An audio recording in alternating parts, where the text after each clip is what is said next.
up with some made-up Hispanic thing going, Los Angeles, good to be with you. My cousin Slobo Gonzalez will, Speedy will soon be here. I mean, it's funny in comedy. If it was the Three Amigos or something, but this isn't comedy. This is Rick Perry. Now let's get to the real winner of this contest, Hillary. There's a bunch of these clips. Whenever she's in the South, or especially Kentucky, it's like, yeehaw, I mean, you can't even understand it. You talk about condescending, here it is.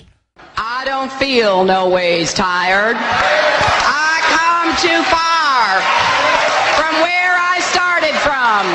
Nobody told me that the road would be easy. I don't believe he brought me this far. I don't believe he brought me this far. Now we've got some other clips. What's the next clip you've got? Oh, yeah, we covered this yesterday, but again, the hysteria over racism. You kill 1 million Iraqis, that's liberal and cool. Or you put Al-Qaeda in Libya and they kill 30,000 black people, that's liberal and good. But they've got everybody so paranoid now, including white yuppies, that they were driving along and saw this Puerto Rican immigrant wearing an ice cream cone outfit with sprinkles on it and went into convulsions of fear that it was a Klansman on the side of the road. And it all just dovetails with this. And you've got the bake sale at UC Berkeley coming up, where it's true. If you're white, it basically averages out with the tuition, $2 per cookie. Asian, $1.50. Latino, $1. Black, 75 cents. Native American, 25 cents. Women get 25 cents off, period. And they're calling the young conservatives racist for illustrating this when they're illustrating it. But that's coming up. Let's just go ahead and go to this next clip. Decided it'd be the perfect way to attract business. Instead of an ice cream cone mascot with sprinkles on top, many passerbyers thought they saw a KKK man, but it was no Klansman at all. Just a guy dressed as a vanilla ice cream waffle cone. Just don't know how this has anything to do with that. But it's... We're going to go to the next piece. This is all about getting us... See, you never think about economic discrimination. General Electric was the only company given waivers from new greenhouse gas emissions. And they own a lot of the power plants in this country. All their competition has to pay new taxes and pass the bills on to you or be shut down.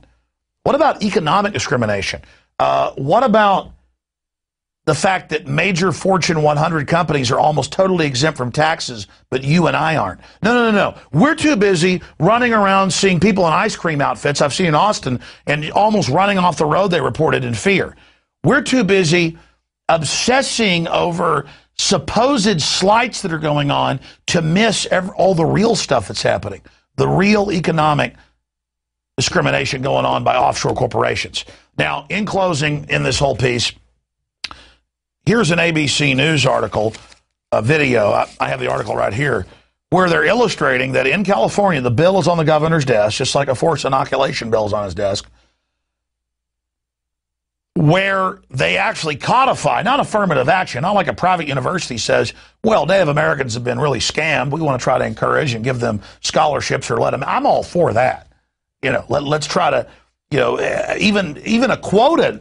Hey, let's try to have the university where people that haven't had a chance get. No, we're not talking about that.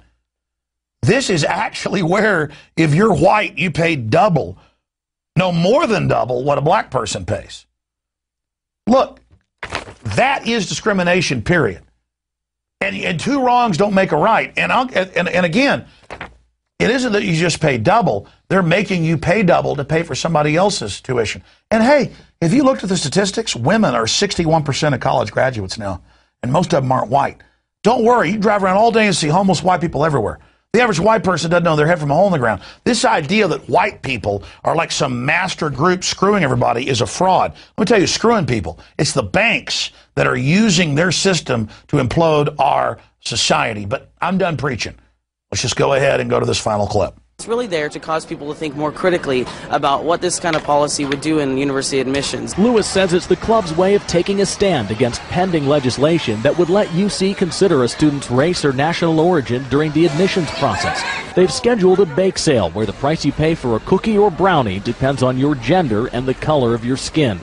It's $2 for white people, $1.50 if you're Asian, $1 for Latinos, 75 cents for African Americans, and $0.25 for Native Americans. That's exactly the message the campus Democrats took away. The way that they made the statement, the words that they used, the fact that they humorized and mocked the struggles of people of color on this campus is very disgusting to me. Many other students were equally disgusted. It's wrong to try to make a statement about something that's serious by using something.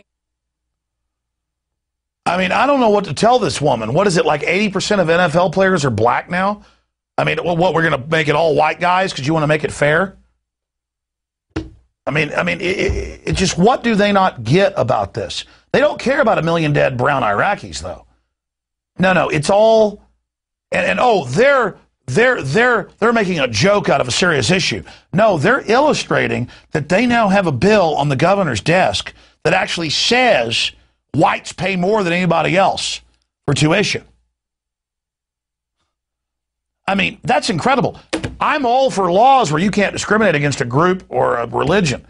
But when it turns into white people are going to pay more for something, where the hell does this end? And then those guys try to make an illustration of it, and they're called the racist.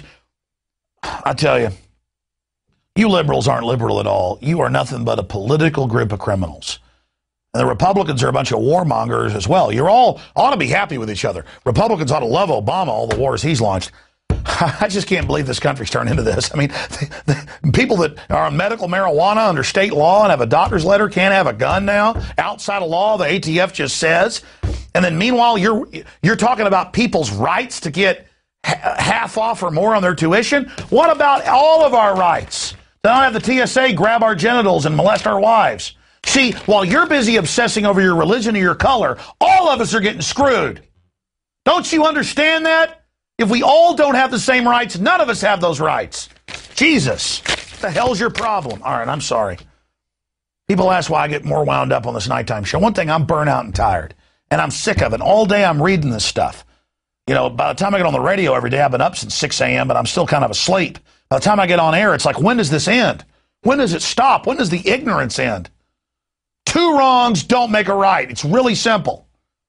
It's like, I've seen people before, they go, well, I got robbed by a criminal, so I decided to be a criminal. What, and rob somebody else? One thing if you went after the criminal, but don't just like, well, I got screwed, so I'll screw other people. You know, it's this mindset. Okay.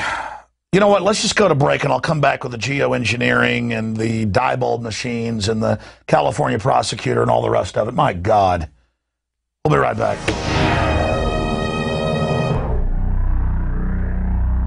Obama is notoriously a liar.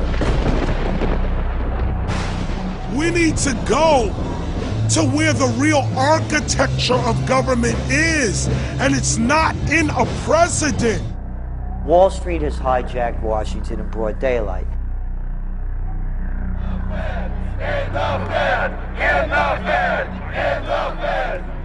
Well, Obama's already fudging. He's fudged since day one in this election. The elite are using Obama to pacify the public so they can usher in the North American Union by stealth, launch a new Cold War, and continue the occupation of Iraq and Afghanistan. The globalists are outside all the nations. That gives them safety, and they play countries off against each other. We've got to give them a stake in creating the kind of world order that I think all of us would like to see. Partnership and cooperation among nations is not a choice. It is the only way.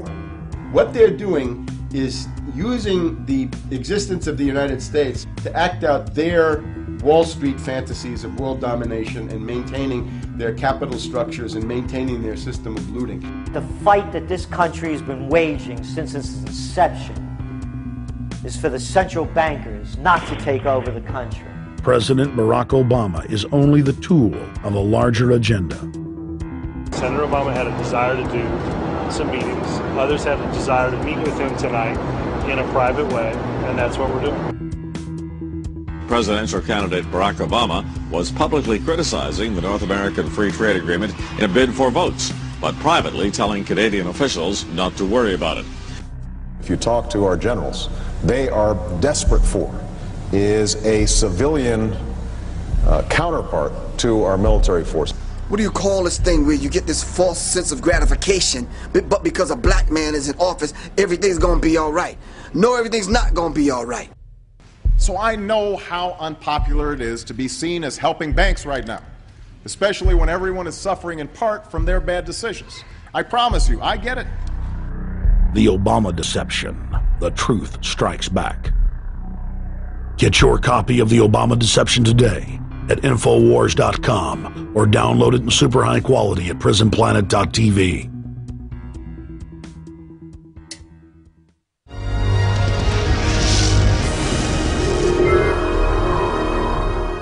We are back. It is the second segment and final segment of Infowars Nightly News. If you're not a PrisonPlanet.tv subscriber and you're watching this somewhere elsewhere, please spread the word about the show and alternative media, and please become a PrisonPlanet.tv subscriber if you resonate with this out-of-the-box, true freedom message. Okay, I'm going to move fast now, because I got to get to Webster Tarpley. Geoengineering goes under the microscope in Australia, in one of their major states.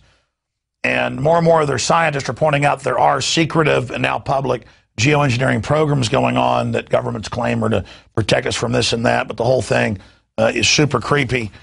So we're going to be looking at that. It's also come out that Diebold, and we'll go to that slide here in a moment, Diebold voting machines can be hacked by remote control. This has been proven for a decade, but now they're being hacked with $10 pieces of equipment.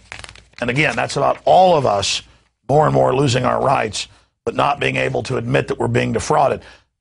But then it gets worse. First they said it was a joke, but now it's been confirmed that it was not a joke. She seriously told the media, the North Carolina governor suggested suspending elections to spur economic solutions.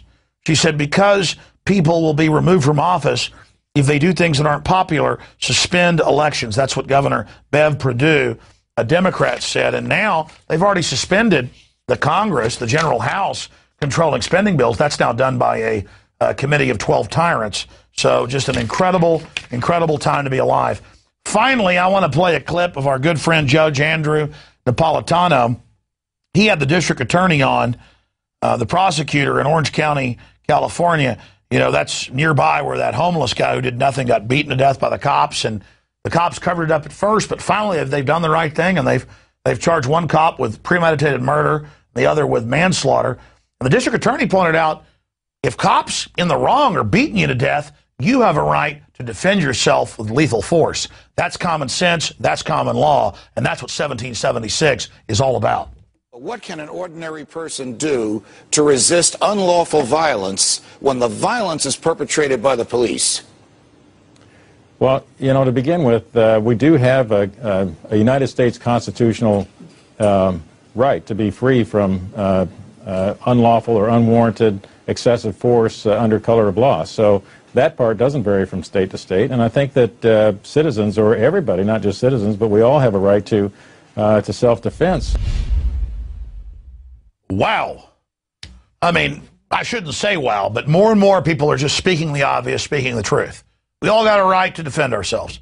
And it was on record, this homeless guy who's schizophrenic, his dad, by the way, was a retired cop, was just like, hey, man, and they just beat him to death. Reportedly were like doing knee drops into his head for like 20 minutes.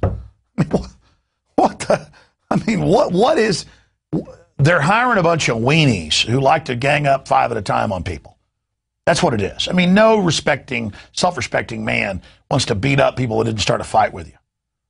I mean, it's almost shameful when a bully starts a fight and you break their jaw. Not that I've done that myself, but I've read about it.